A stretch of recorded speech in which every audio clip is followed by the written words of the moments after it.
Hello and welcome. My name is Justin. And I'm DJ. And you have tuned into the... Wait, who are you and what'd you do with Draven? I killed him. You know he owed me money. I'll cover it. Well, what do you want to do? I want to talk sports. Well, all right then. So you have tuned into the TheGreyVillain SportsCast. This is my best friend, DJ, and we are Seattle boys, and we love talking sports. So what we're going to do, though, is we're going to talk football, we're going to talk some baseball, we're going to talk some Seahawks, we're going to talk some Mariners a little bit more specifically, but generally mostly about the leagues. So we just got done, it is Sunday morning, or Sunday afternoon now, and we just got done watching the Ravens and the Niners game. We're going to give you a little bit of analysis on that. What was your impression of that game, and what does it mean for their playoffs?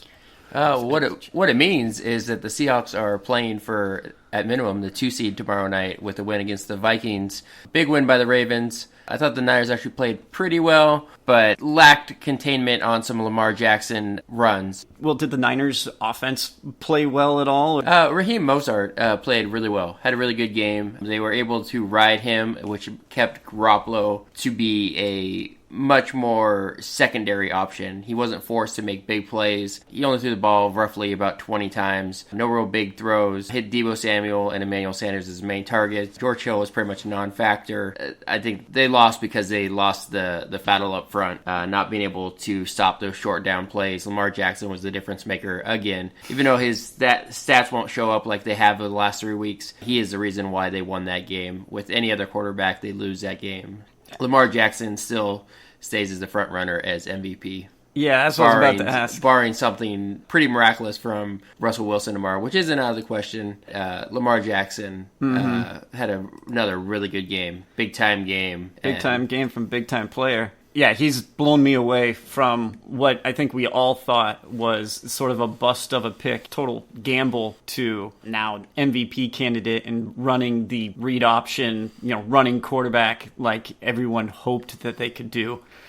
Yeah, I mean, he was really good with his timely reads, even on short downs when he quarterback sneaked but didn't go right up the middle. And having the vision as a above average runner, he knows that he doesn't have to go straight up the middle. He can cut to the side and pick up those 4th and 1s instead of just going right up the middle where they're trying to block all their big bodies at. So finding those small gaps is what really helps him, and his vision as a runner, I think, does help him on those short runs. So with that loss, that's a huge loss for the 49ers and a big win for the Ravens. Are the Ravens the most dominant team in the AFC? The Ravens right now are probably the most dominant team in the NFL. In the whole NFL? In the NFL. They are a special team, very, very complete team. It's hard to balance them because Lamar Jackson is just so fast and instinctive that if you're not totally sold out to stay in your lanes and being disciplined, you're not going to stop Lamar Jackson. That's something that we saw several times through the game, is their defense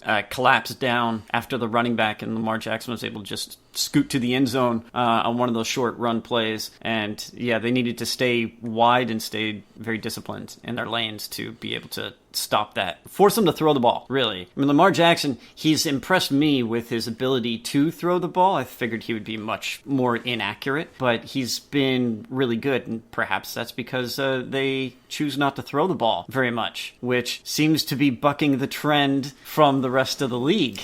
It is bucking the trend. If you were to look at what teams are winning and what teams aren't winning, it's the teams that run the ball. I've done the research, and basically if you throw more than 35 times in a game, you lose. The only team that has success throwing more than 35 times a game is the Patriots. Patriots do it every week, and they seem to win. But if you take out the Patriots, it's like a 23% winning clip. It's really low. So if you can throw the ball 35 times or less and run the ball, control the clock, you win. It's like almost 70% of the time you win if you throw the ball less than 35 times. So control the ball, control the clock, control the scoreboard. As easy as it gets. Passing is more efficient to scoring quicker, but all that does is lead your defense on the field more often. You've got to control the ball, control the clock. You don't want to, you saw the Ravens do it there at the end of the game. 6-minute drive and the game with basically just running the ball. Actually, that reminds me of one little thing about the end of that game, Ravens-Niners, the end of the game, how the Ravens had the ball for the last 2 minutes of the game. 2 timeouts. They don't try for the end zone at all. Instead, they run the ball, sit back there for a 50-yard field goal. Justin Tucker okay, he's kicking, he's really good. Yeah, I like Justin Tucker, but there's no chance with 2 timeouts that I don't try and gain another 10 yards minimum just to make that kick easier. Crappy weather, no chance. I'm sitting back. There's no way the Seahawks would sit there and be like, oh yeah, we're going to trust Jason Myers with a 50-yard kick in the weather, right? No, they would have taken a shot to the end zone for sure, or at least tried to pick up another 15 yards. So that may be one of those times where relying on your quarterback to throw the ball might have been actually a little safer. You do have to have confidence in what you're doing, and I think the Seahawks have more confidence in Russell Wilson than the Ravens have in Lamar Jackson. They were hoping there, on first down it was a busted play that went backwards, and then second down was another loss. Yeah, it was a loss of a yard or something, and Mark Ingram didn't go anywhere. I think they picked him up and his little legs were kept churning, and it's funny. So, to rely on a 50-yard field goal, I realize it's Justin Tucker, but to rely on a 50-yard field goal in that weather is just... It's almost asinine. And I as much as I wanted the Ravens to win, I was hoping they would miss just for the bad clock management and bad play calling. Yeah, you had. I am very happy that the Ravens won because the Seahawks now are playing for the 2 seed tomorrow at the very least. The general trends in the NFL were pass the ball and you lose. Looking at the box scores for just this week, if you throw more than 35 times, you tend to lose. And what do we have? Dak Prescott throwing 49 times, Josh Allen throwing 24 times, and Cowboys lost. You had Matt Ryan throwing 50 times and Drew Brees throwing 30, and the Falcons lost. Lamar Jackson, Jimmy Garoppolo both didn't throw the ball, probably because of the weather. But both of them have very similar styles and have run the ball a whole bunch, play good defense. Turns out that they win. Oh, what a shocker. Yeah, very similar teams here. Very high-powered offenses. Kyle Allen threw the ball 46 times, and the Redskins only threw it 25. Redskins win. Kyle Allen, what are you doing throwing the ball 46 times, bro? Maybe your coaches call that, but you should just timeout. We shouldn't be doing this. We got Andy Dalton at 37 times, Sam Darnold 48. And Bengals win. There is a little bit of a cushion there between 35 and 37. When I did my research, I just wanted a round number. So 35's pretty close to the sweet spot. Mm-hmm. Tannehill threw it 22 times in a Tennessee win, 40 times for Brissett. The numbers don't lie, folks. It's kind of amazing. Control the ball, control the clock, control the score. And it's that simple. Also, one of the ways to slow down high-powered offenses with the Chiefs, they say, control the ball. Don't give them a lot of opportunities with that ball. Yeah, it's like moving down the field really efficiently. That's fine. And what kind of shocks me is we all knew this for years, right? Who didn't play Tecmo Bowl or Madden? It's like, hey, I need to score. I'm going to throw the ball. You don't score. You don't run to score the ball. You run to waste clock. And so this isn't style points. This is I don't need your fancy stats to show me that throwing the ball is more efficient. But does throwing the ball lead to wins? The research? Not generally. The only team that really has success at any point is the Patriots. Why do you think that is? I think the Patriots rely heavily on their defense. If you can see over the last few weeks, their offense has really struggled. I don't know why they're the only team that seems to be exempt from this. I think it's because Tom Brady's really good with those short passes. When you have Burkhead and James White and Sony Michel that can... Those short checkdowns that can sometimes turn into 10, 15-yard gains can cover up some blemishes. So that could be part of it, is that they're just really good at checkdowns and spacing their guys out. Yeah, and Tom Brady also gets rid of the ball super fast to those checkdowns. Half the games are in the books for this week, and we saw the Eagles take a dump, and we've watched several teams. The Eagles. The Eagles season is done. The Cowboys tried to give them an in, and they blew it. They were up 2 touchdowns versus the Dolphins, the lowly Dolphins, and they end up losing by 6 because they let the Dolphins run 23 unanswered points against them. Oh, look at that. Carson Wentz threw the ball 46 times, and he lost. Yeah, Ryan Fitzpatrick, not Minka Fitzpatrick. Ryan Fitzpatrick did throw it 39 times. But also, look, they got no running backs on the Dolphins. They just got... Yeah, they had their running back... Well, their other running back died. Yeah, that's the only thing they can do. Somehow they lose to the lowly Dolphins. Yeah, Jerry Jones' tears, though, they sustain me. Yeah, unfortunately, the Cowboys are probably making the playoffs now, winning that division.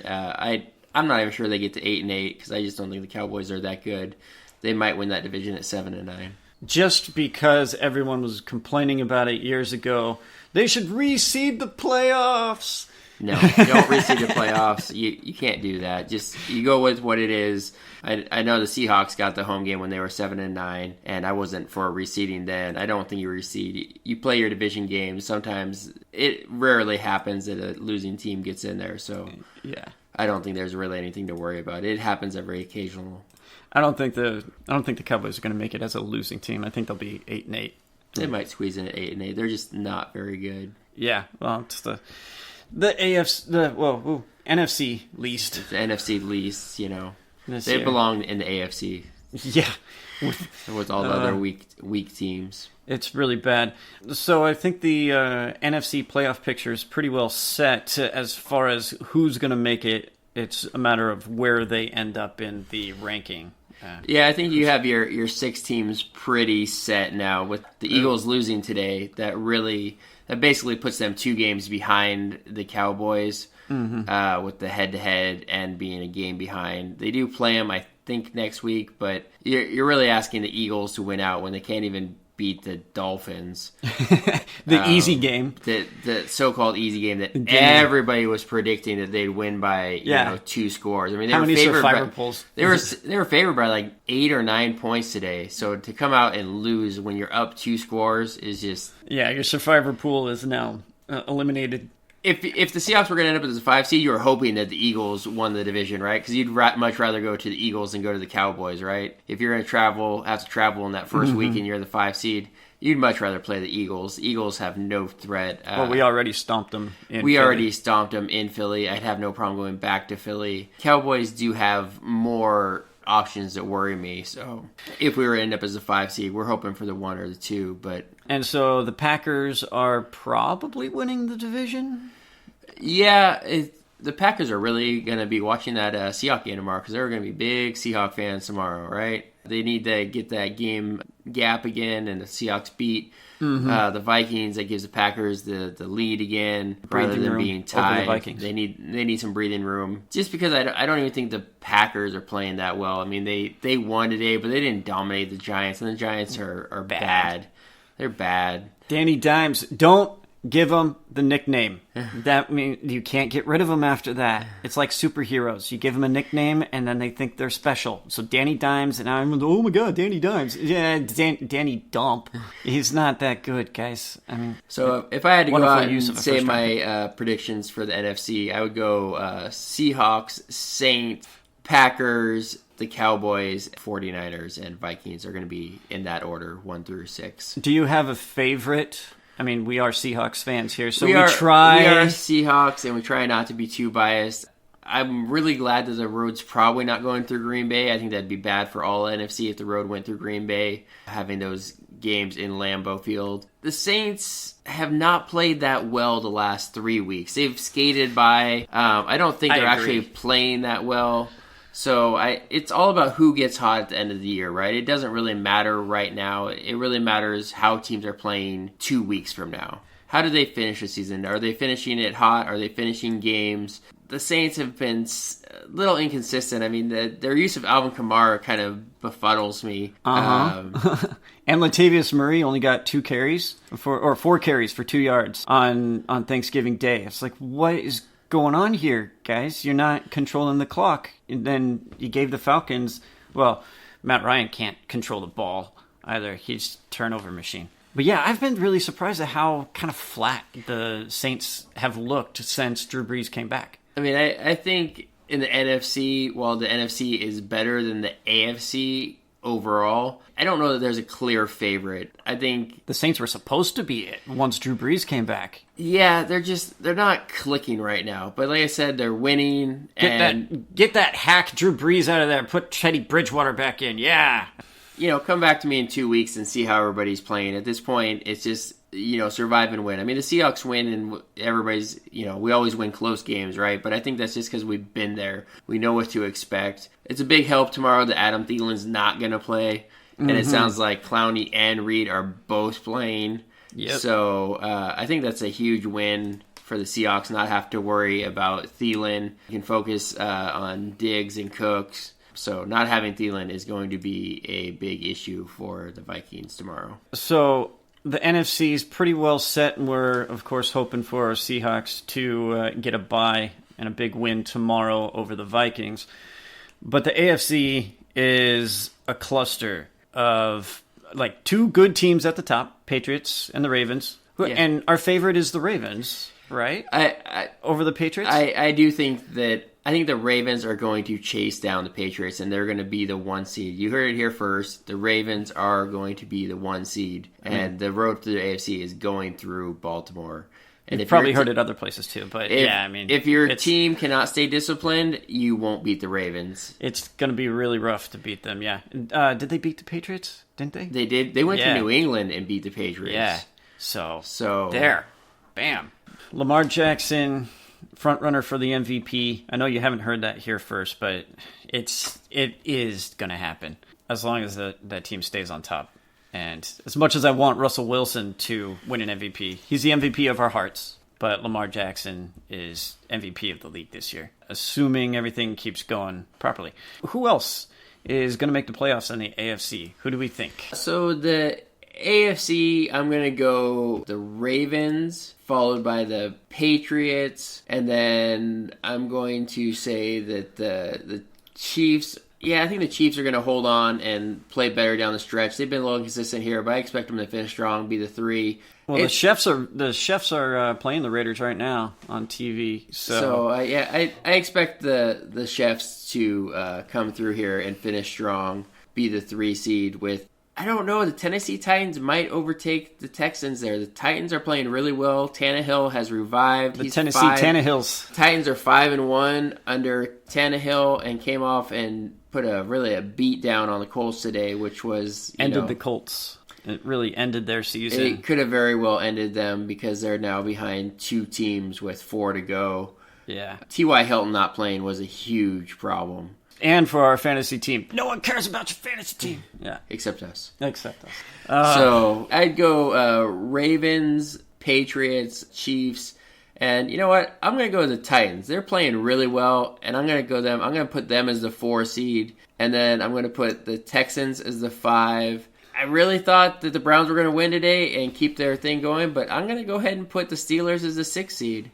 Not the Bills? Oh, well, yeah, so I guess the Bills. So the Bills, forget about the Bills. Yeah, forget about the Bills. Too many L's. They don't matter. So the Bills are going to be the 5 seed, and then the 6 seed is going to be. I'm going to put the Steelers in there. Ooh, over the Texans. Over the Texans. Baltimore, New England, Kansas City, Tennessee, Buffalo Bills, followed by the Steelers. The Steelers are playing some really good defense, and if they could find a way to score 14 to 17 points, they're winning. Their defense is that good. I don't know if they can make much noise in the playoffs. I do think that they are going to pull this off. I mean, they've done it all year with no quarterback. No quarterback at all. None. And they've got nothing from Juju and very limited from James Conner. They've been injured all year from the start. Yeah. And they're 7-5. I think they're going to pull it off. I think they're going to be the 6th seed, with Buffalo being the 5, and I think Houston's on the outside looking in. Wow. Oof. Wow. Bill O'Brien, get a GM. Stamp it right there. You heard it first. Yeah. Houston misses the playoffs. You can't have Clowney back. Though we want Jacob Martin back. That is TheGreyVillain favorite. Jacob Martin, honorary villain. Yeah, you guys don't know how to use him, so give him back. All right, man. What are your predictions for the AFC? Right there with you. I mean, the Titans have been playing really, really well, and I'm not a fan of the Texans very much. I think Deshaun Watson gets hit too much. I think he's a little overrated because I think pretty much any quarterback with that many weapons would be pretty good. Obviously, Deshaun Watson has talent. I'm not saying he doesn't. He's one of the better young quarterbacks. But I would like to see some of these other quarterbacks with that kind of talent arrayed around them and see how well they perform. Because Deshaun Watson gets hit. He's led the league in sacks the last couple of years or something. He gets hit all the time. And, the Texans aren't in a really tough How many times position. did Tannehill get sacked today? That'd be... I don't know. I heard a stat. Mariota was getting sacked once every 7 times, and Tannehill was getting sacked once almost every 11 times he dropped back. Mm-hmm. So he got sacked 6 times today, and they still won. That's pretty impressive that the Colts were able to sack Tannehill 6 times on 22 throws. And 22 dropbacks. Wow. Ugh. Yuck. I mean, and the fact that they were able to... Derrick Henry had an amazing game, 26 for 149 and a score. Their O-line, that's got to be concerned. They get sacked 6 times. Yeah. When you only drop back that few times. Mm-hmm. That's really bad. I didn't realize it. For 44 negative yards. Whew. That's rough. All right. I hate the Steelers. Their defense has been playing so well, but I hate the fact that they have no quarterback and they don't throw the ball at all.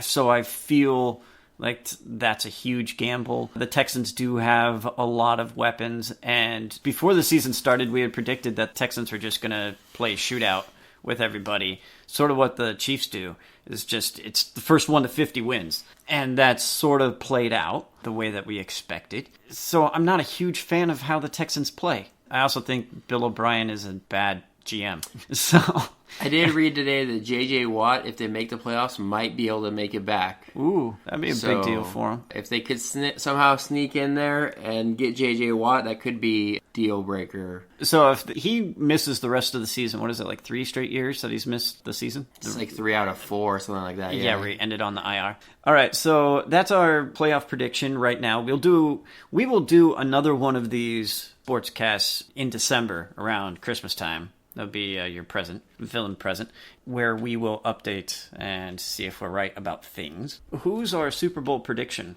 right now? Right now, I'm going to go the Ravens, and I think the Seahawks are... I know I'm just going to come off sound like a homer, but I think they are just gelling. They always do this, right? Carroll brings in players, they draft a bunch of players, and they mold them to where they want them, and they kind of struggle at first. And then come November, December, they just gel. Mm-hmm. And I think they're playing right now. It's going to be big. The problem with the beginning of the year is they didn't have Jerron Reed, right? That 6 games really hurt them. So not having Jerron Reed right there at the nose tackle with Clowney. I mean, you saw what happened when they had them, right? It was a defensive mastermind against the 49ers. You had Reed and you had even Ansah showed up a little bit. Yeah. I think they're gelling at the right time. I think they have just as good a shot as the Saints to make it, because I don't see the Saints playing very well either. There's no dominant team in the NFL outside of right now the Ravens. And I think anybody that gets to the playoffs could make a shot. I mean, the 49ers could make it there as a wild card. Ooh, that's a tough road as a wild card team. It is a tough road, but you look at how they've played. They went and they handled Green Bay when Green Bay came to there. They went to Baltimore and went stout nose-to-nose with Baltimore. Yeah. Did force a big Lamar Jackson fumble. That's true. So there's no reason that they can't win 3 games on the road as a 5 seed. So I think any one of the Seahawks, Saints, or Niners could all make the Super Bowl in the NFC. I think they're 3 really good teams, 3 teams that are all going to end up at 13 wins, maybe even 14. They're really good teams, really well put together. All right. And so it's going to come down to who's playing well the last 2 weeks of the year. Yeah. Like it always does. Who gets on a hot streak and can go into someone else's house and win? Because really, that's usually what it takes. Or win at home. You look at the Seahawks schedule, right? They play the Vikings tomorrow, and then they play the Rams, Panthers, Cardinals, 49ers. They get past the Vikings tomorrow. The Rams don't scare me, Panthers don't scare me, and the Cardinals don't scare me. So, I mean, we win tomorrow, then I think we're going into that 49er game last Sunday looking at possibly going 14-2. Whew.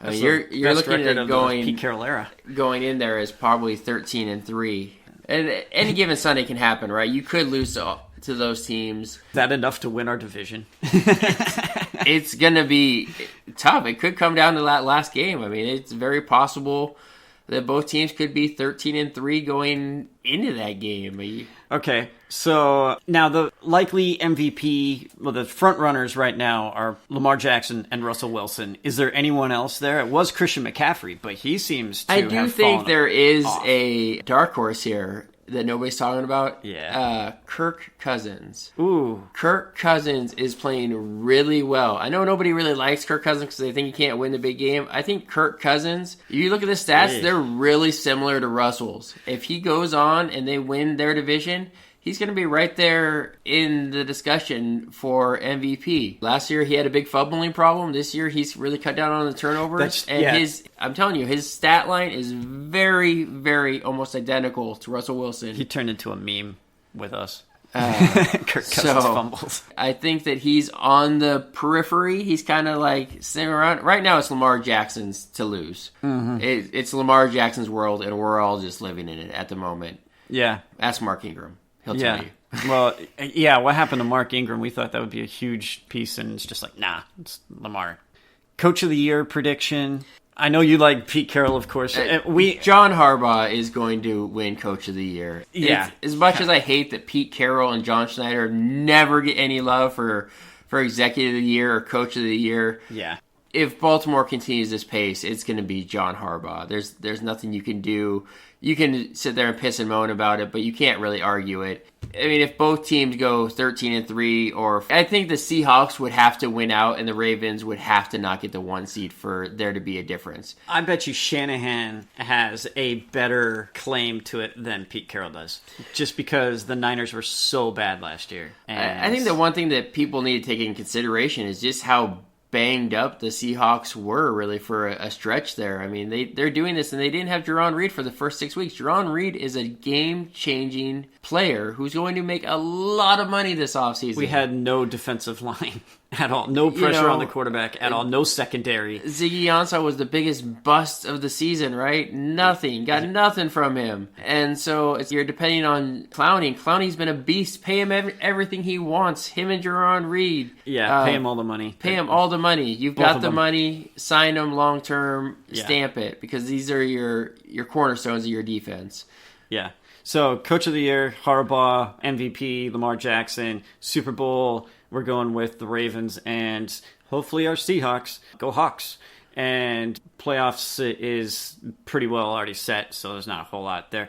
All right, so Seahawks. Let's get a little bit more local here. Let's dig into what the Seahawks have here. Yeah, so Clowney-Reed combo and Ziggy Ansah, where has he been?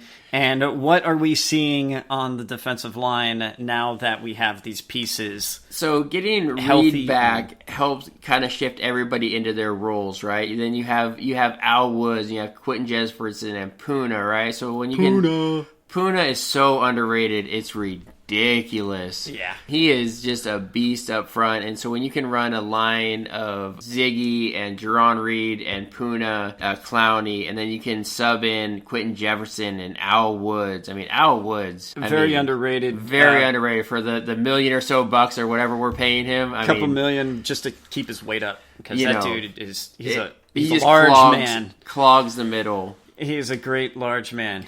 Yeah, the defense is playing really well, and I think you might not quite see it in this game because you do have banged up players with Clowney and Reed. It sounds like they're both going to be playing, but I don't know how much you can expect. But I do expect them to show up and make a difference. Just you're going to need some supporting cast. You're going to need Ziggy to step up a little bit, or maybe it's Shaquem Griffin who's come onto the scene here the last couple weeks when he's been given the chance to rush to the edge. He's been so close to getting that sack. A couple times he's there. He's showing that speed off the corner, which Ziggy Ansah has just not shown at all. So maybe it's Shaquem Griffin making a couple plays. Shaquem Griffin, the new Jacob Martin.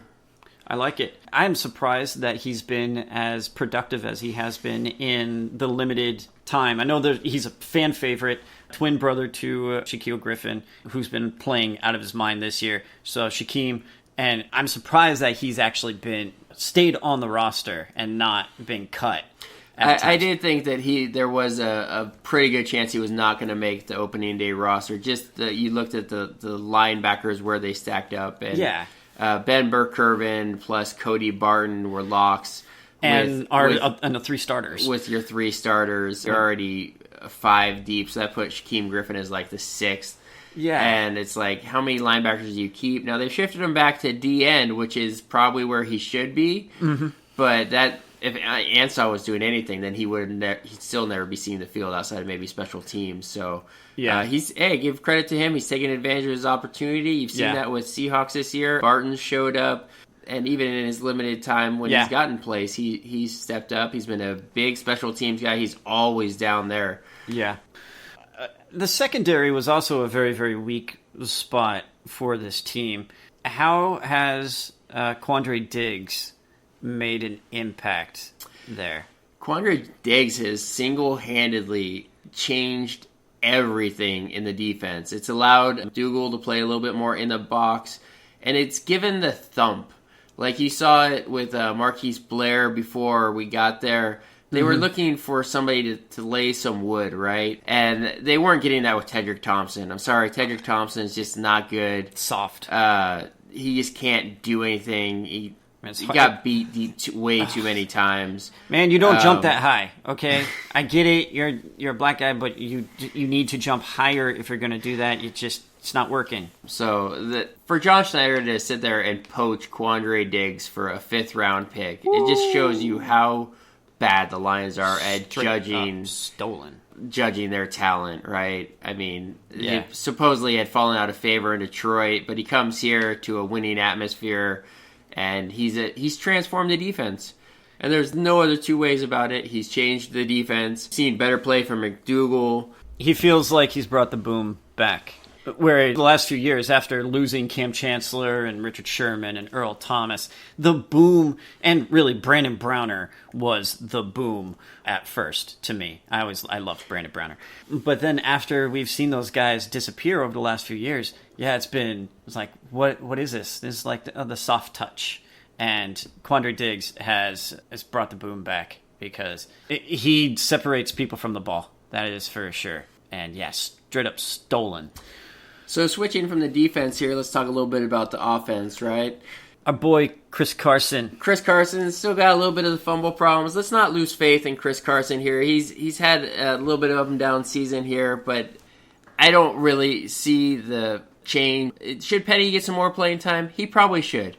I'd like to see them maybe even line up with a split Penny and Carson to each side of Wilson and see how teams react to that. Because when they give Penny that toss to the wide side, even though he looks like he's big, he's hitting that and he's getting around the corner every time. So I'd be curious to see some formations where they've got Penny and Carson split on each side of Russell Wilson just to give teams a different look. Carson definitely didn't have a good game in Philly. Didn't seem like he had any energy getting off the ball. And Penny provided that spark. So, I mean, good job on Penny taking care of his opportunities when he gets them, right? So I think he will get more, but Carson is your starter. Carson is your bell cow. And just because Penny was a first-round pick doesn't make him a bust because he's stuck behind what is almost a Pro Bowl level back. Yeah. I mean, Carson is a very good player. He's had a little bit of fumbling problems this year, but it's not fumbling for him on the Seahawks isn't limited to him, right? Metcalf's had some problems. Wilson's lost a couple. I think that's part of the problem is that there's a narrative right now, and it's just like, oh my God, Chris Carson,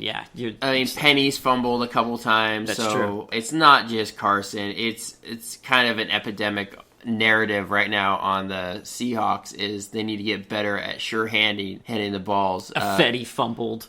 Yeah.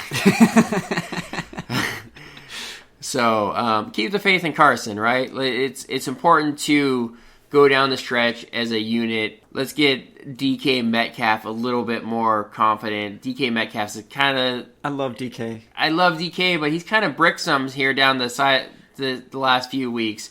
I'm only blaming one of those drops on him last week. He's got to catch that one that he broke and dropped to the end zone. That one's got to be a catch. Yeah. That one, that's a whole game-changer, backbreaker.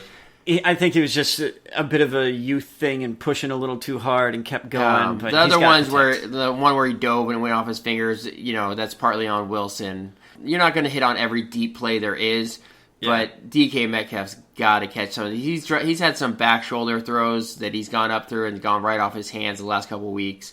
Yeah. So getting him the confidence, and I'm really curious to see what Josh Gordon does the last few weeks here. I think he's really going to start taking a bigger role here. Mm-hmm. I love him on third downs. There was nothing better than seeing Josh Gordon beat Richard Sherman for that big key third down slant. Yeah. Sure. Did you know it was going to be a slant? I just want to know because, you got beat, bro. So keep the faith in the offense. The game was not nearly as close as it was last week. That game could have very easily been 31-3 or something like that. There were a couple missed opportunities. Russell Wilson, somehow completely missed Jacob Hollister wide open in the end zone. And then DK Metcalf drops one. And so those are 2 touchdowns. So for tomorrow's game, I do see the Seahawks pulling off the win. I don't see them falling to this one. They're in primetime games. There's something like almost 75% win clip under Pete Carroll. It's ridiculous. They show up when it's prime time. I would be surprised, especially with Thielen out. Clowney and Reed play, even if it's not 100%. If you get 80% of them, that's better than maybe we should let Kirk Cousins throw for 400 yards, because when you throw for 400 yards against the Seahawks, you lose. And that's very... I do think that's actually what the Huskies did, on a side note here, to the Cougars, is they very much played what the Seahawks did. Is like, hey, we're going to give you every 3-4 yard slant route, and that's what the Seahawks do. The Huskies sit there and rush 3 all game, and the sad part is that they got pressure and sacks with 3-man fronts. Yeah. But it does make it hard when you dropping 8 to find open wide receivers. Mm-hmm. But that's what the Seahawks do. And so if they want to give... There's not many teams that can sit there and do 12, 13 play drives to get touchdowns all the time. Or even field goals. It's not heard of. Well, you have to stay really consistent, really inside of what you're trying to do, and teams tend to get tired of doing the dink and dunk all the way down the field multiple times a game. They want those big shot plays. And from Pete Carroll's own philosophy, shot plays are a big deal. We give you all that underneath stuff. And so you see man, that quarterback threw for 300 yards against the Seahawks. They must suck. No, it's just part of the philosophy.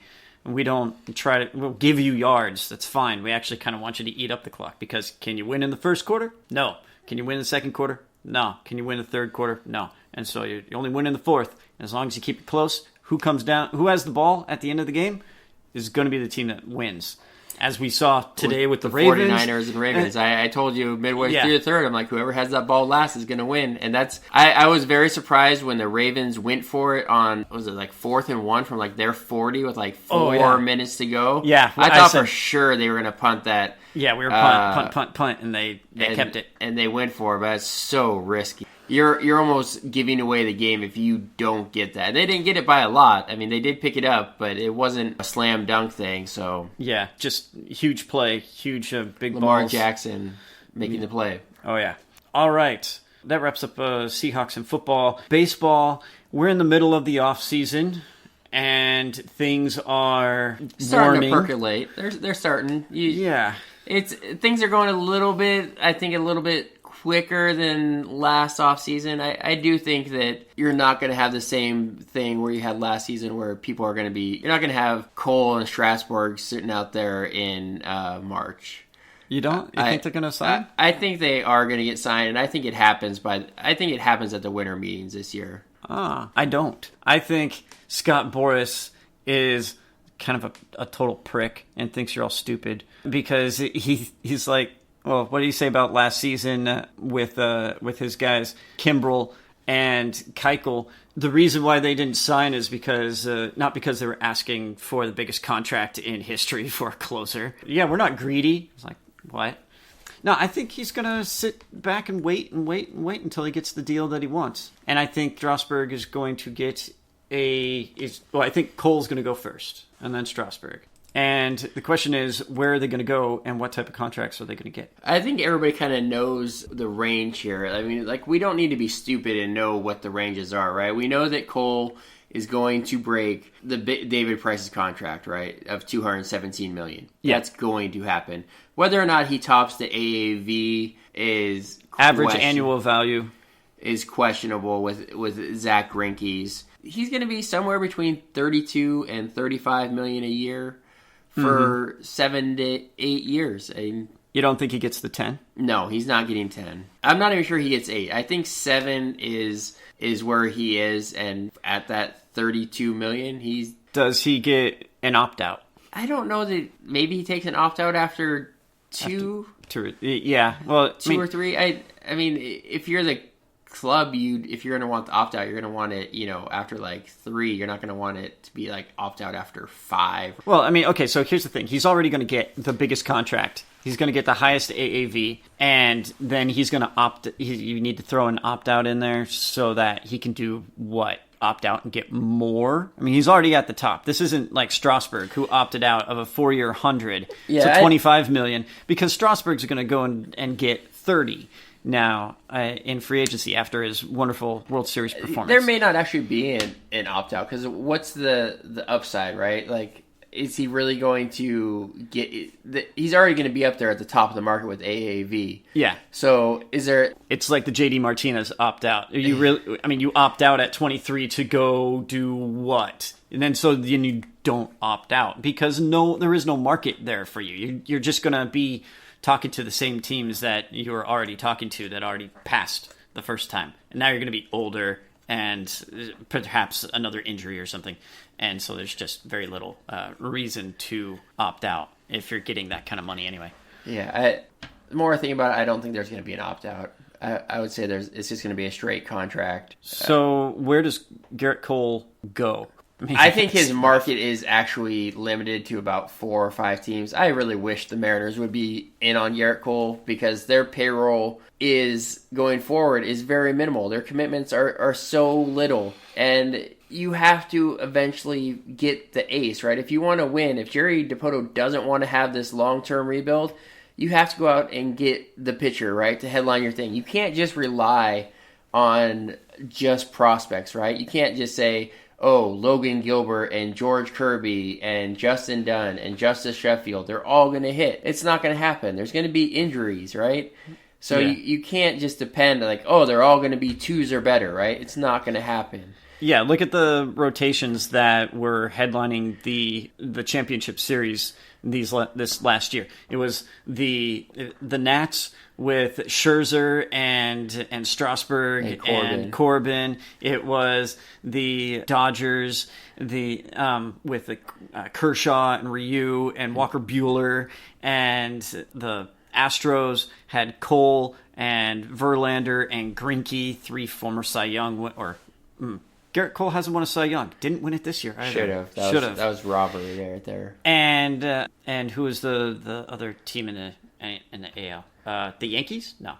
Was it the Yankees? Yeah, made the ALCS, and they had probably the worst of the rotations. And when they had Paxton and Tanaka, and Severino was hurt, I think, but they had Sabathia, who's long been around forever. And it's just like they have multiple number 1s, number 2 starters. And with the Mariners, you're just kind of like, hoping that to get one. Why would you not, when you're sitting there and your payroll commitments for this year are in the 80 million, you could easily afford Garrett Cole. Even at the top of the market, you could afford him, right? Yeah. There's no reason you can't afford him. And sure, it bumps up your payroll to maybe 130 with a couple other moves, right? Mm-hmm. But you were just in the 150s. Mm-hmm. You've been in the 150 range, so there's no reason. Years they've been maintaining that. For a year. So after this year, you have the dead money of Bruce and Leak and Carcion fall off. So there's that money that falls off. And your only salary commitments after this year are pretty much Kikuchi and Seager. Yeah. As your only major ones. You'll have some arbitration raises and stuff like that, but you're basically young all over the place. So why not take the shot at Garrett Cole? Because now's the time you can afford a player like that. You can afford the player like that. I mean, I think his market is actually kind of limited. Mm-hmm. I mean, everybody says the Yankees, but like I just don't see the Yankees being able to do it because, sure, they could afford it for this year, but do they want to be in salary cap hell for, going forward? Yeah. Okay. So the Yankees are going to eventually have to play Gleyber Torres and Stanton and Judge and their catcher Sanchez. And then do they keep Paxton? And Paxton's a free agent after next year. Yeah. So and Tanaka's coming up as a free agent pretty soon. So too. I mean, I think they've got enough other problems there that, I mean, if they were to go out and give Cole $35 million, I mean, they'd never get under the luxury caps, and then those penalties become stiffer and stiffer and stiffer. Yeah. So, I mean, your teams are, I think the Padres are going to grab a starter. I think the Angels are definitely, I mean, everybody says Cole could go home, right? Cole's a Southern LA guy. Because he's like a bird and has to go back and nest. Everybody has to go home. But there's just not that many teams that can afford a $35 million player, right? I mean... Well, that's the issue for so many players at the top end of the market, the elite players, is that how do you value them properly? Because a player like Mike Trout, for example, was never going to, even if he made it to free agency, he was never going to get what he's actually worth. And even though he got the largest contract ever, he's not actually, he's underpaid. Yeah, so I mean, okay, so say Mike Trout went to free agency, right? He's not getting more than, say, maybe instead of $35 million, maybe he gets to 40. But he's not getting over 40 a year because your teams can't afford it. So you can't give, even at teams at $200 million payroll, right? You can't give 25% of your 20%.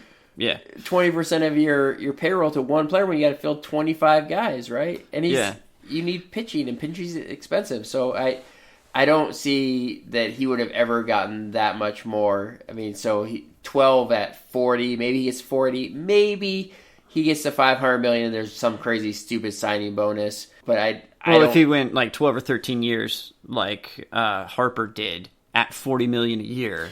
But so his is at 12, right? Isn't it? It's 12, 432? Yeah, there you go. So, I mean, I don't think that you really get much higher. Maybe at the very end he gets to $500 million, but I think it'd have to be some kind of crazy, stupid signing bonus. Yeah, because you just can't give. I'm going to give you $50 million a year. It won't work. Your pie is only so big, and yeah, you can. Okay, so the luxury tax is at $208 million this year. Except with the luxury tax, if you go over it, it's like a 20% hit for the first year, and then you go over it the next year, the penalty gets worse and worse, and you start losing draft picks, and you start losing international signing money, and the penalty on the dollars that go over it gets up to like 50%. And so it just becomes absolutely ridiculous. And so and these teams have made a real effort in getting under the luxury tax. I mean, last year we actually saw the Red Sox not re-sign Kimbrel would have really helped them. You can't say that like, oh, $20 million would have been like a backbreaker for them. Well, it is if you consider the luxury tax. It is a backbreaker because, I mean, even if they say, like 13, but you're still adding another 6 on top of that. So, I mean, that it's not just the base salary, it's the complications of that salary onto your books. Yeah, and it's not just, so like the Yankees can afford Garrett Cole this year. But you have to look at a much bigger 4 years. Yeah. When you have to pay... What are you going to have to pay Aaron Judge? What are you going to have to pay Gleyber Torres? What are you going to have to pay? You're already paying Mike Stanton, and you can't get out of that deal. Giancarlo Stanton is wow, what a dumb move for the Yankees. I mean, the Yankees would probably hope that he opts out, but he's not going to do that. No, he has about as much chance of opting out as JD Martinez had of opting out. And we here at the TheGreyVillain podcast, when people were like, oh yeah, JD Martinez is totally opting out. It's like, nah. So, but getting back to the pitchers here, I think Cole and Strasburg, they actually have a limited, probably about 5-team market of teams that are actually seriously considering them. I don't think it's more than that. Now, Wheeler, on the other hand... So where does that leave the second tier of starters? Wheeler is in the sweet spot because I think he could actually have 10 to 12 teams. He got the qualifying offer at 18. I bet he's going to sit there and be right at 22 to 24. And I think he's going to have the most teams because a lot more teams can play in that low 20s compared to that low 30s, right? 10 million is a lot. There's a big difference there per year. That's over 5 years, you think? I think that he could probably stretch it to 6. I think he's going to have enough suitors that he may get 6 guaranteed at that 20 to 25 range. I mean, 25 is probably the high number there. Tippy top. That's like paying, Cole at 35 or Strasburg at 30 to 32. Why is Wheeler more desirable than a Bumgarner or Ryu? Less innings on the arm, Bumgarner's been pitching since he was really young. Wheeler missed some time with Tommy John. He's only got like 900 innings. Ryu is older. I think that Zach Wheeler is that definite second tier, and I think he's alone in the second tier. I think your Bumgarners and your Ryus. Kyle Gibson already signed, and Odorizzi went back to Minnesota. So I really do think that Wheeler is going to get the deal that everybody's going to be like, wow, how did he get that? And I'm going to tell you here, he's going to end up, he might get 6/150. Ooh, wow, yeah. It's very possible that he could end up with that 6/150. Let's see. So then next up we have third baseman Anthony Rendon, Josh Donaldson. Now, the Nationals are in a really bad spot, I think, because they won the World Series. And having lost Bryce Harper last year, and then they have arguably the number 2 best pitcher in Strasburg and the number 1 best hitter in Anthony Rendon, both hitting the market. How do you see the Nationals attacking the free agent market between those two players? And do you think they retain them both? I think the Nationals have to retain them both. They absolutely cannot lose Rendon. Absolutely cannot. They don't have the... If they do that, then if they lose Rendon, then they have to make like a big play for Josh Donaldson. And I'd much rather just go with Rendon. Everybody's acting like it would increase the Nationals' payroll significantly to re-sign both of them. It really isn't. It's going to add like $15 million. Strasburg was already on the books for about $25 million on the average, right? Yeah. So you're giving him like $5 million more a year, right? It's not that big of a jump. And then Rendon was like $18 million. You're adding like one player salary between the two of them. And they are, I think you have to have them because you don't know how long Max Scherzer can keep going, right? Hal got him for 2 more years, but he's also in his mid-30s, right? Super old. You got to keep the good times rolling.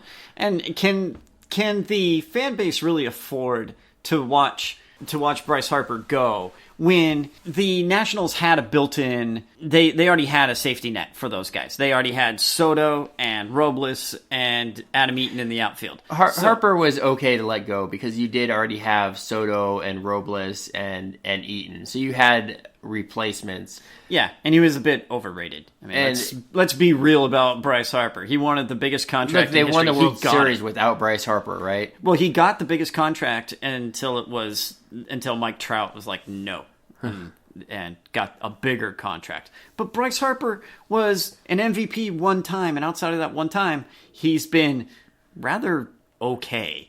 I mean, he's good, but he's not best player in baseball good. And barely been as part of the MVP talks outside of that one season.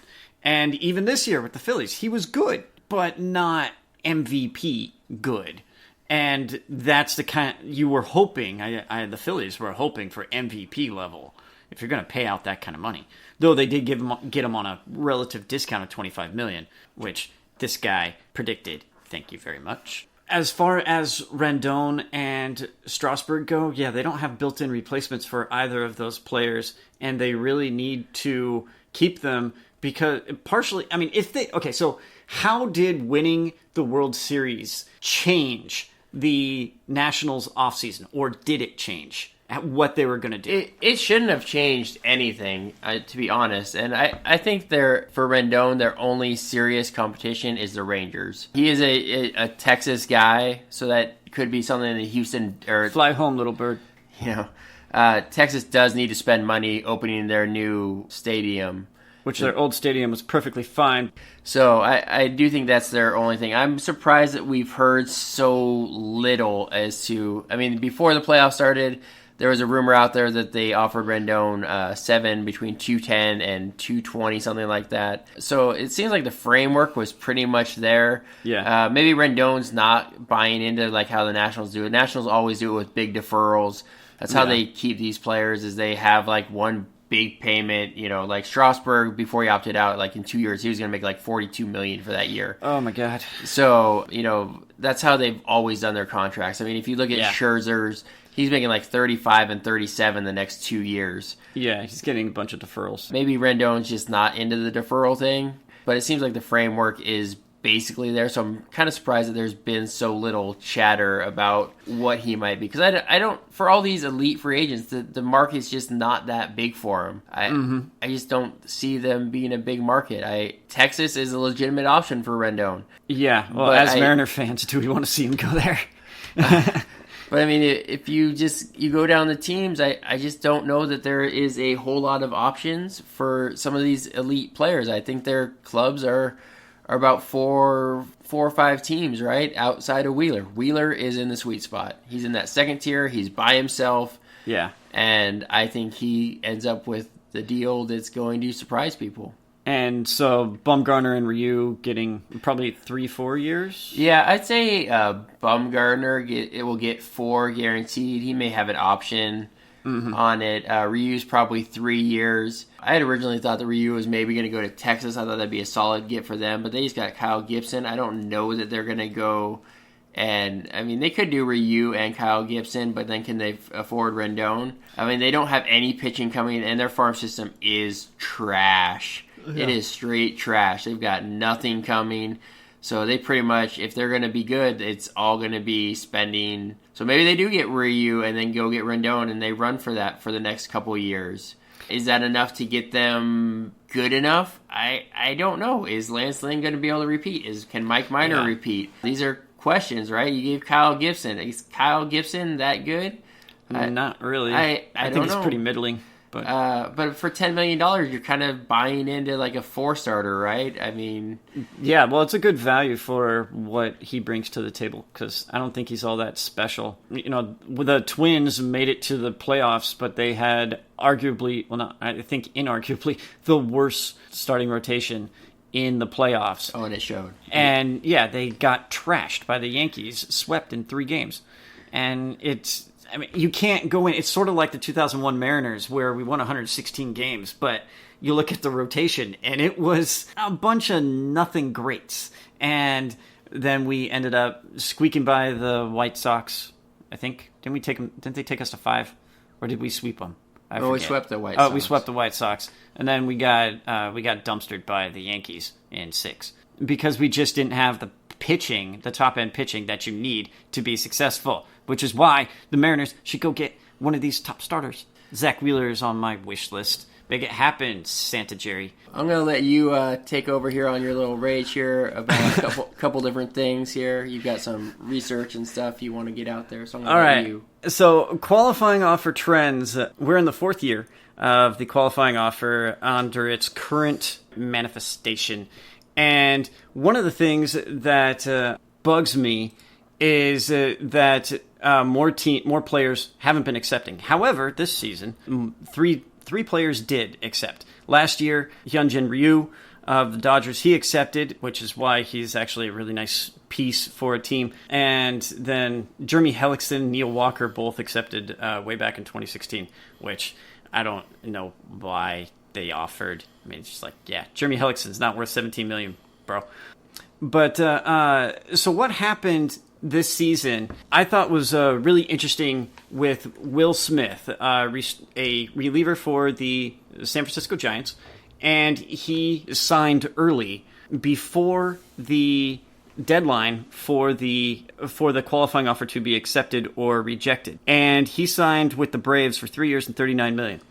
And the reason he did that is because he didn't want to be left out in the cold with like Craig Kimbrell was this last season.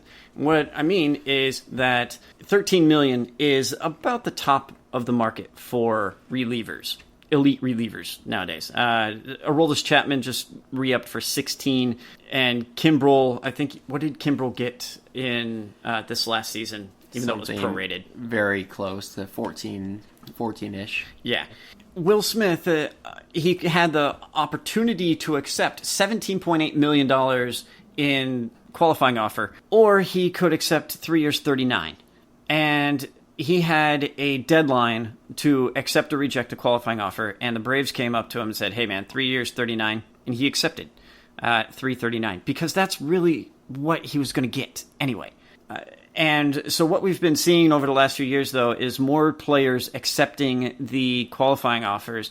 This year we saw Jose Abreu of the White Sox, where folks have been saying, oh yeah, when's the White Sox going to trade Jose Abreu? They love him there, and by sticking him with the qualifying offer, they mark their territory, more or less. And then Jose Abreu has since, he accepted at 1 year 17.8, and then replaced that with a 3 year $50 million contract the other day.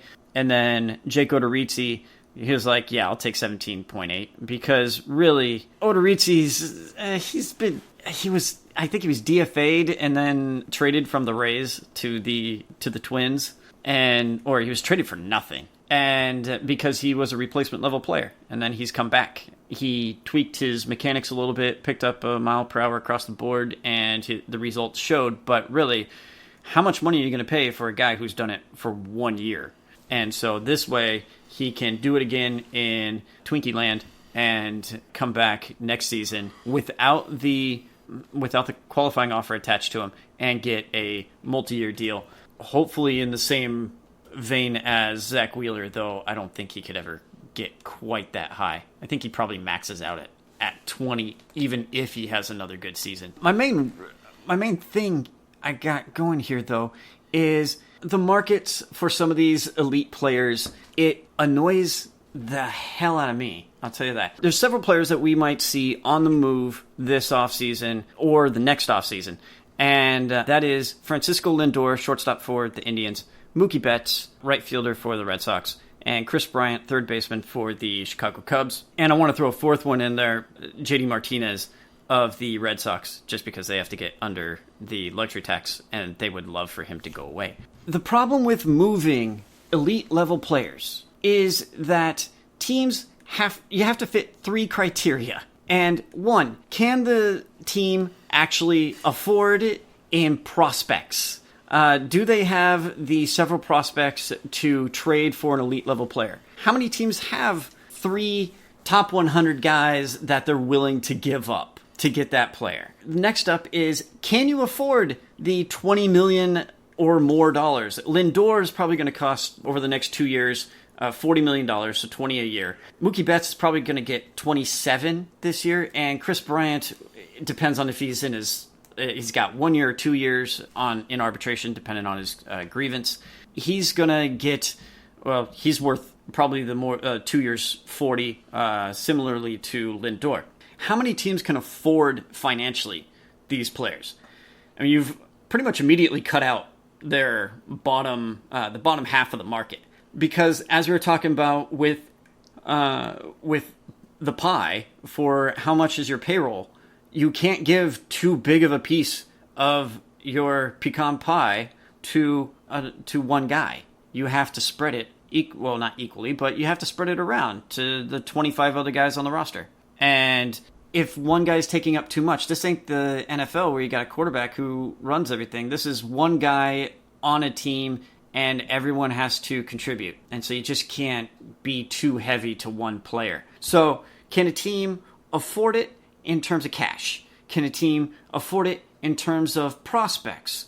And then you have, do teams actually need that player? And while these are elite level players, I'd argue shortstop is one of the most stacked positions in all of baseball.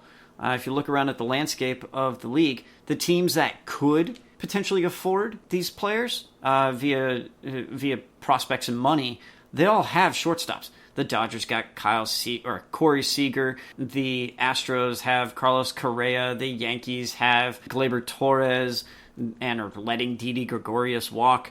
The Red Sox have Xander Bogaerts on a crazy cheap deal. And the Cubs have Javi Baez. What teams am I missing? I don't even know.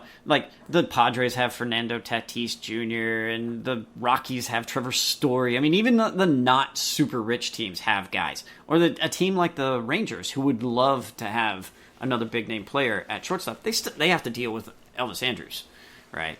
So third base is similarly stacked as far as players. I mean, and if you, instead of trading for Bryant, why don't you just go get Rendon or Donaldson? Because all that's going to cost is cash. Money, and money is cheap compared to the prospect weight. The other, and then prospects. Prospects are now worth their weight in vibranium. Okay, we've graduated from gold. We're now on to fictional things. And people keep talking like, oh yeah, we should, so for the Mariners, for example, we should take on like Will Myers, $20 million a year, so $60 million for the next 3 years. And we should take on that contract and get a prospect. And it's like, that's a very, very expensive prospect. They don't cost that much to just draft them. They don't cost that much as international players, but now you want to spend buku bucks on these guys. It's just not, it doesn't make sense. There's just so few teams that can actually afford to get some of these players. However, I do have an idea. Well, one team that seems to be rich, that has prospects, and is willing to be creative are the Dodgers. The LA Dodgers are constantly tinkering with their lineup and doing crazy things. I think they could make a big play for either Lindor, Betts, or Bryant. They could fit them on their roster in ways they have prospects to sell. They certainly have the money. They're willing to spend it. Now, JD Martinez, the Red Sox have to move JD Martinez. They wanted him to opt out. They were hoping and praying. And but the problem with JD Martinez is he was making $23 million a year. He's a DH only, so immediately cut out half the league because National League doesn't use a DH. So you're down to the American League, and there's only so few teams that can afford a $23 million DH. One of them being the Red Sox, the team that he's already on, the team that would really love him to go away. So how do they move how do the Red Sox move JD Martinez? Simply, they're going to have to cut. They're going to have to eat some salary to get it done. They might have to eat $7 million or more just to get him to move. Because I mean, the top of the market right now is Chris Davis at 17.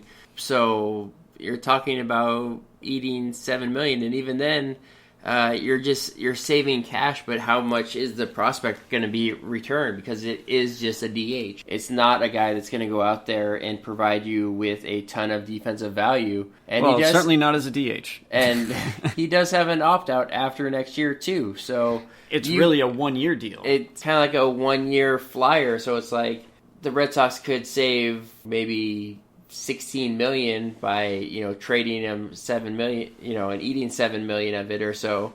I mean, if the Mariners are going to go buy, if the Mariners are really intent on setting money on fire, maybe they should go and instead of dealing for Will Myers and prospects, maybe they should go get JD Martinez and I've try had and get something out of the Red Sox. The thought of that before, and when I've approached other people about it, they always tell me that's a dumb idea. But getting Will Myers is a smart one, so that they can be stuck for the 3 years. The Padres are not sending Will Myers and like 5 prospects to the Mariners, even 1 prospect, to eat the contract. Sure, if you're going to send me your top 5 prospects, or you're going to send me Mackenzie Gore and like some other players, to eat Will Myers' contract, sure, I'll do it. But you're not sending me Mackenzie Gore, and you're not sending me your top end ones. They're not giving away the elite stuff. Yeah, you're trying to send me like the 8 to 15 stuff. Send me 5 of those guys and Will Myers, and I'm like, no, I don't think so. I mean, just look at your Halloween stash. When you get all the candy and you're like, I got all this crap I don't want. Here, you want some dots? Some dots. Twizzlers, Yeah, you can give a whole pile of crap and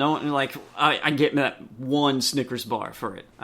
If you like Snickers. Milky Ways, I don't know. What are people into? Everybody's got their sweet spot, Yeah, and so it's like trading candy. I don't think that the Padres are really into giving away all their goodies. I mean, that seems to be undermining exactly what they've been trying to do. And as a relatively poor team, a team that doesn't typically spend a lot of money, well, we've all been shocked that they spent...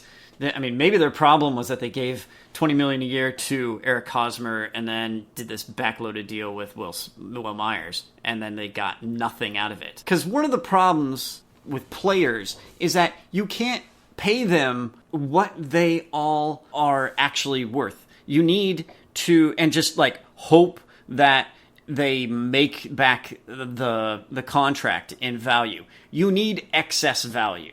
especially if you're a team that has a lot of big dollar players. You need those cheap players to bring back super value for you. So to have a Manny Machado just making his paycheck, that's nice. You need Fernando Tatis next to him to be super cheap and making super value and to even it out. Because really what you need to be a competitive team is about one WAR, win above replacement. You need one WAR to cost you like $2 million.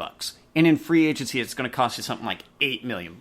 Well, so you need a lot of cheap guys to make that really worth it. And maybe it's like between $2, $3, $4 million. I haven't done the math exactly, but you got to get that number down. And the only way to do that is to have a lot of cheap players. So prospects. And you can't do that by giving away a bunch of your prospects like the Padres would do.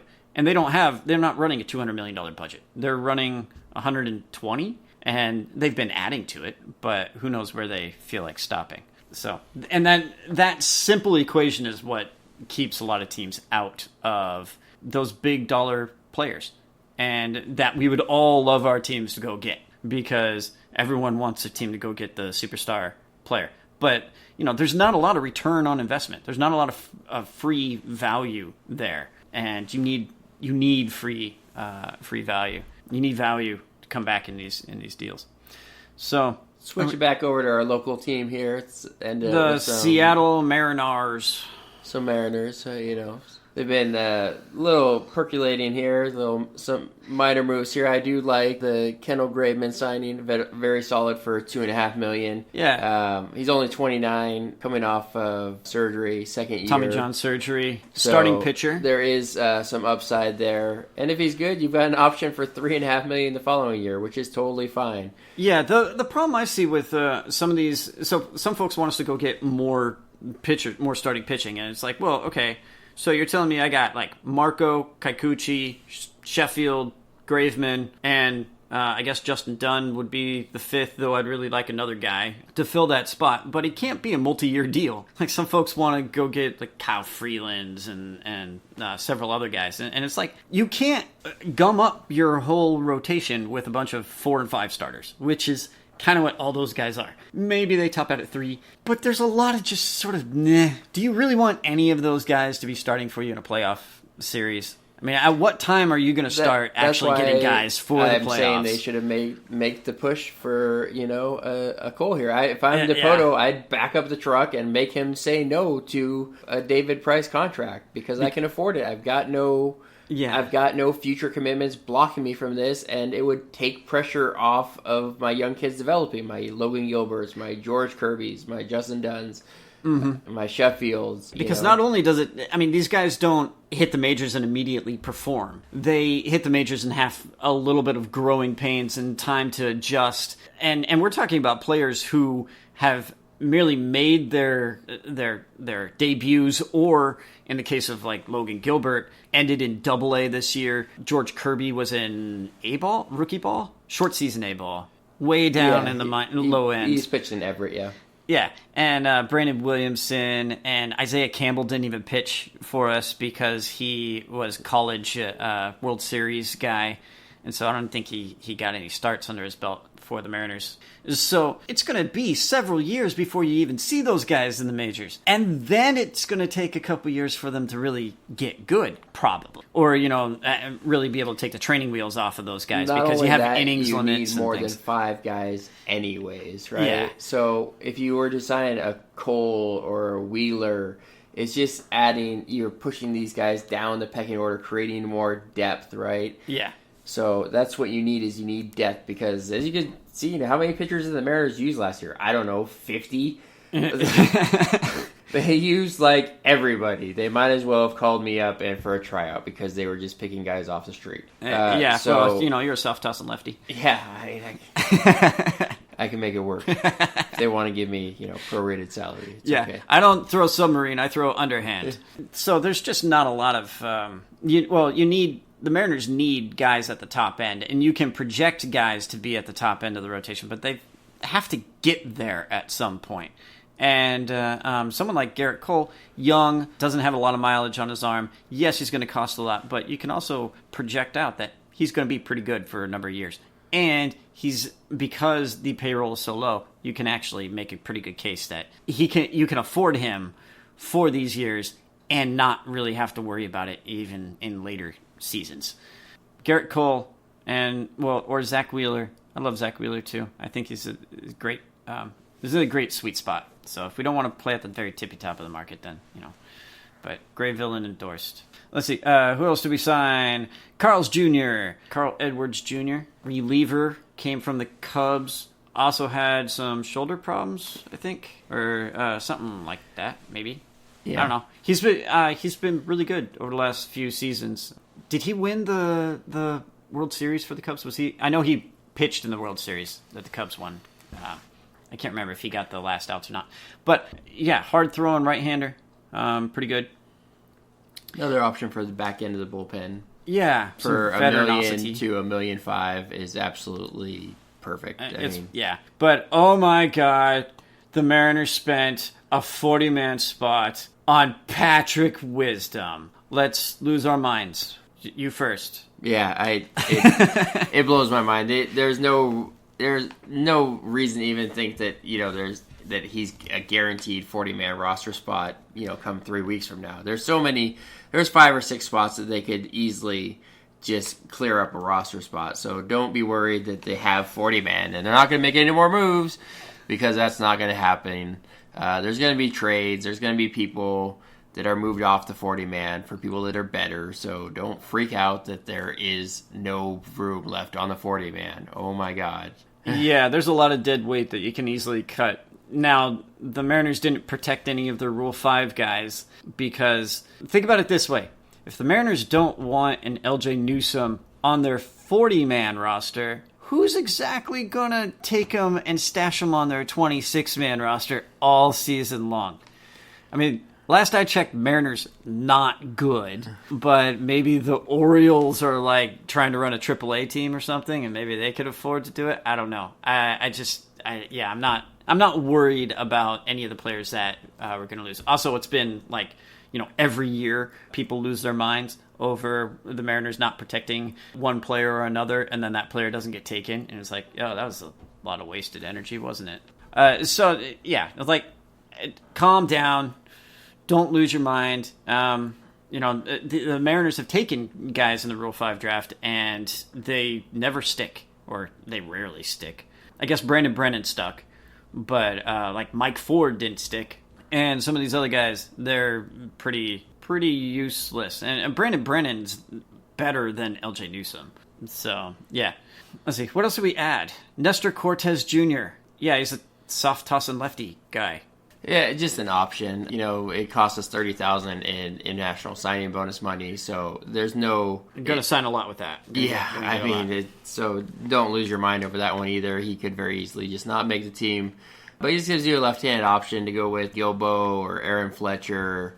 Gives you competition for the bullpen spots, and for $30,000, whatever. It's totally fine. He could very easily just be DFA'd in spring or DFA'd later this winter. Yeah, right. I mean, that's the thing about these guys is that just because you got them doesn't mean that they are here to stay, set them in stone, and you done screwed up and you can't change what you did. You can DFA these guys tomorrow if you wanted to, and they'd probably make it through waivers. I mean, people were complaining Patrick Wisdom did make it through waivers, and we could have got him then. And it's like, well, why are you complaining about the guy that we could have claimed because he would have taken a 40-man spot, but then we signed him, but now you're complaining about the 40-man spot that's being used when you're saying, then what are you complaining about? Then we'll just DFA him and we'll get rid of him, and he'll probably make it through waivers just like he already did. So what's the complaining? I don't get it. Evan White, first baseman of the future, former first-round pick for the Mariners. What type of season do we expect? We expect him to actually make the roster out of spring? Yeah, I would assume he makes the roster out of spring. There's really no reason to, unless it's injury, comes out with some kind of injury in spring training, or suckitis, or he just looks like he's lost. I mean, if he looks like he's totally lost, then there's no point in keeping him in the show. Acute succitis. Set him down, let him get his confidence back, and bring him back up. I mean, if he goes out of spring training, he's like 0 for 40 or 3 for 50. There's no point in rushing him, right? You've signed him, he's locked in. There's no point in ruining him, right? Oh yeah, well that'd be wasted money. Now, one of the things that I mean, people have been talking about. Oh, it's such a low commitment. It's 6 years, $24 million, right? With a couple option years.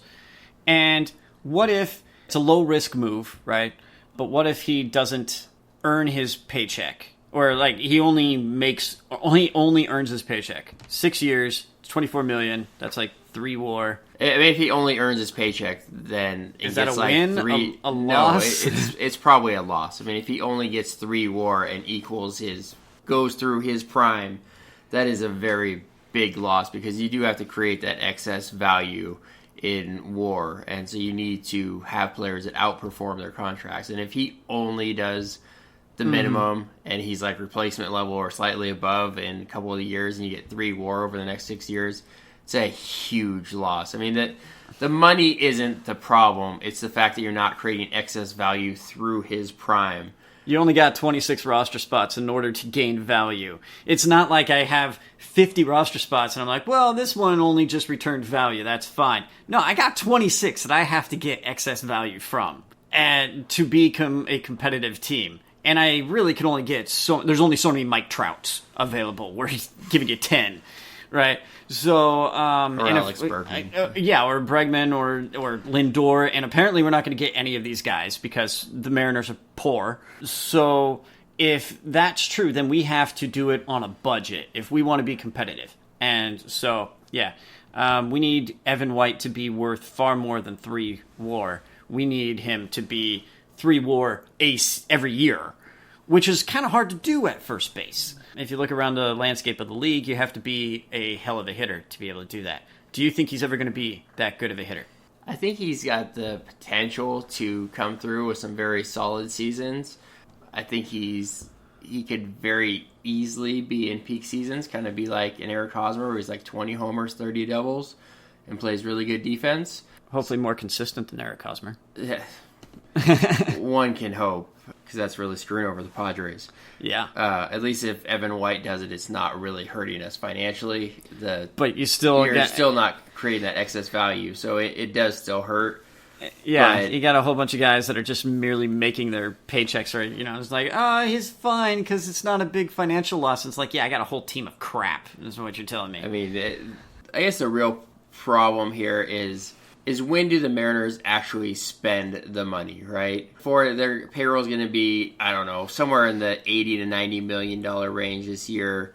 Yeah. Maybe it creeps up a little bit higher. But just one of the lowest payrolls we've had in 15 years or something. But, going forward past this year, all you have is Seager and Kikuchi as your major contract. Yeah. And if you've got all these prospects coming, right? But at some point, you have to spend money. Whatever, it's going to be the A's, and we're just going to keep churning out prospects and, trading them away, or trying to hopefully get, Kelnick to accept a deal like Evan White, or Julio Rodriguez to accept a deal like Evan White, or Cal Raleigh. I mean, they're not going to do that. So, I mean, at some point, you have to spend money, and you can sit there and you can look at, at next year's free agent class, right? And you don't know who's going to sign, who's not going to sign, but you can kind of have an idea, right? Yeah. And there's not a whole lot out there. I mean, if you're looking at pitching, which is what the Mariners kind of need, is what they should be doing this year, because next year it's Trevor Bauer, who...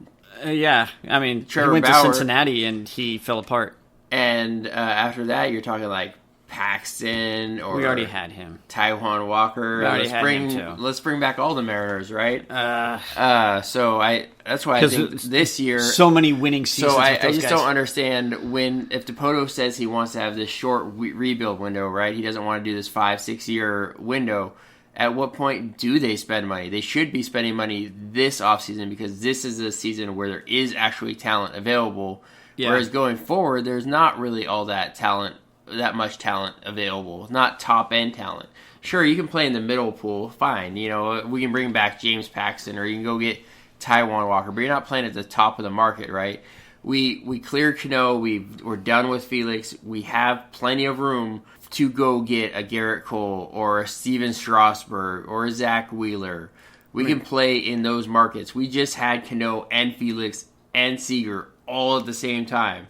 So now you're telling me all we have is Seager, right? We have the money to play at the top of the market. Don't act like the Oakland A's. Why not go get the top end pitcher and show your fans that your fan base is dwindling, right? Mm-hmm. Got like 1.6, 1.7 million last year. You didn't even go to a game last year. No, I did not. I went to a couple with my son, but other than that, every game you went to was a win too. I paid attention. I know, because you would be like, "Hey man, you want to go?" And I'm like, "Nah, I don't feel like going." And then he won anyway. I'm like, "God dang it!" Yeah, Daniel is some kind of good luck charm. I think this is the year to go out and get one of those contracts. You've shed the Cano, you've shed the Felix, and it wouldn't hurt you long term. You've got plenty of flexibility. You've got a lot of young players coming that are going to be on the cheap. I'd really like to have a conversation, Jerry. When do you think you're going to spend? You have to get that pitcher. Are you going to get that pitcher through trade? Are you going to trade Kelenic or Julio to get that pitcher? Right? Wouldn't you rather just spend the money and keep Kelenic and Julio? Because money's cheaper than prospects. I'm just saying. I mean, if you want to go get that pitcher in trade, you're talking about trading Kelenic. Yeah. You want to trade Kelenic? He's a guy that just went through 3 levels last year. Yeah. And is on the verge of the majors, maybe even as soon as middle of this year. Yeah. And so, you can't let him go. He was the big get for you. For Edwin Diaz, I mean. And Justin Dunn. Unless you're trading him for that Garrett Cole player. Yeah. That's the only thing you can trade him for. But why not just go give the money to Garrett Cole? Yeah, well, I mean, the thing is that you're going to have to pay these guys anyway. So that's the thing about Lindor and Betts and Bryant. So you go and you pay through the nose for prospects. And then you also turn around and pay top dollar for them via arbitration, or if you're going to pay that much in prospects, you're going to pay the free agency dollars that you have to pay in order to keep them. So do you really want to pay prospects and money? No. Well, then why don't you just go buy them in free agency then? Because then you don't have to pay it all. And for the Mariners, being that we are revenue sharing recipients of like the smallest amount, we only lose a 3rd-round pick for signing any of these compensation eligible players.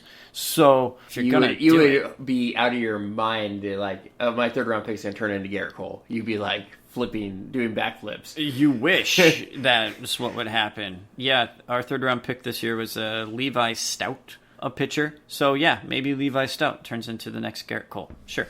Garrett Cole is only the number 1 pick in his draft class, but that's fine. It's fine. Yeah. So apparently the Mariners are going to move Omar Narvaez in a trade. How do we feel about that?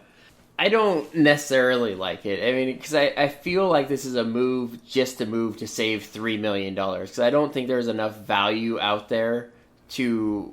I would rather just run with Murphy and Narvaez for a year or whatever until Kyle Raleigh's ready, right? Yeah. Kyle Raleigh's your future catcher. Yeah. And, has been groomed with all the top starters. He's going to be your catcher. Or given every chance to, just like Zunino was given every chance to be the catcher. Yeah. So I don't see the value of trading Narvaez to save $3 million. Are you going to give me a top 10 prospect, a top 5? I really want something very valuable because his bat, his defense maybe isn't the greatest, but it's not the worst either. Mm-hmm. And, going forward, framing's probably going to be less valuable because eventually there's going to be robo-umps, right? Yeah. So, that's technology is going to make everything better. For later. It's going to be so much better.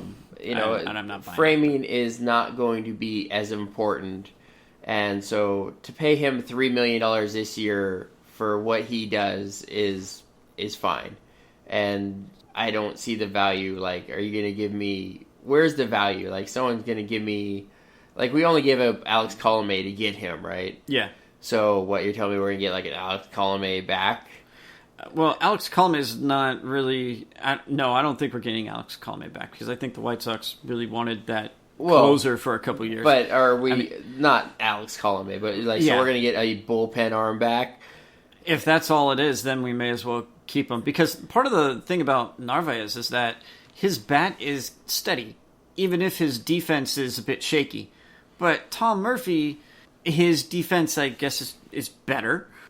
But his bat is incredibly volatile due to his lack of plate discipline. Lots of strikeouts, not very many walks. He hits home runs. Is that really a sustainable way to go about doing things? And so what if you trade Narvaez and then now Tom Murphy turns back into a pumpkin?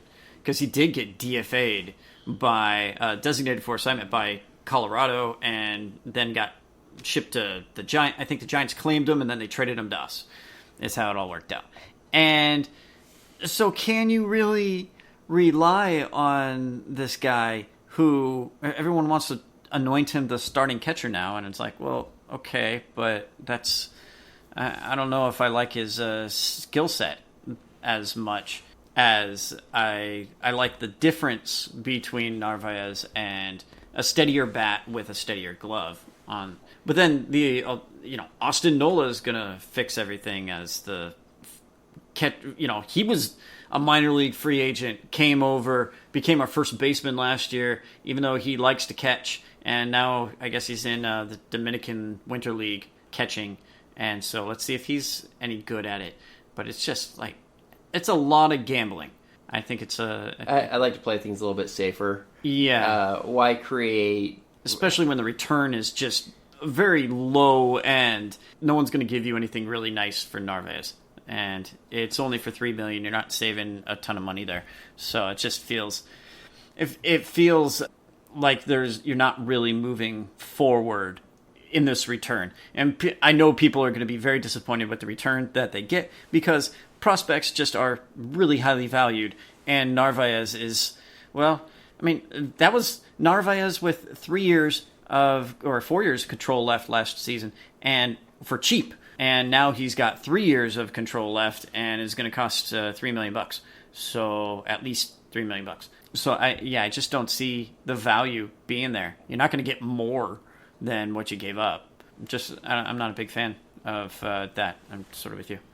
And the return is just sort of, eh. All right. Have anything else you want to touch on? I think that might wrap it up for our first successful TheGreyVillain sportscast.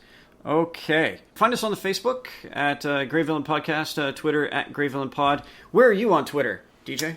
Do you want people following you on Twitter? Yeah. I'm at DJ Heaney, at DJ Heaney. All right.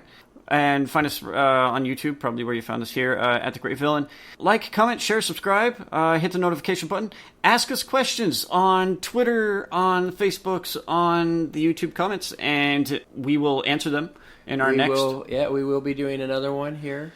Yeah, probably around Christmas. Give us a little bit more time to get things to happen. Then we can start talking about where the NFL is, where maybe even some of these college bowls are following, and, possible draft prospects to look out for. And yeah, NFL draft prospects. Let's see just give it some time. Let things happen. So shoot us some comments and we will absolutely answer them. We'll do homework on stuff if it's something that we need to dive into a little bit more. But everything you do helps us spread the word. So more interaction means more eyes and ears for us. Go Hawks. Right. Go Hawks. Stay cool. Peace.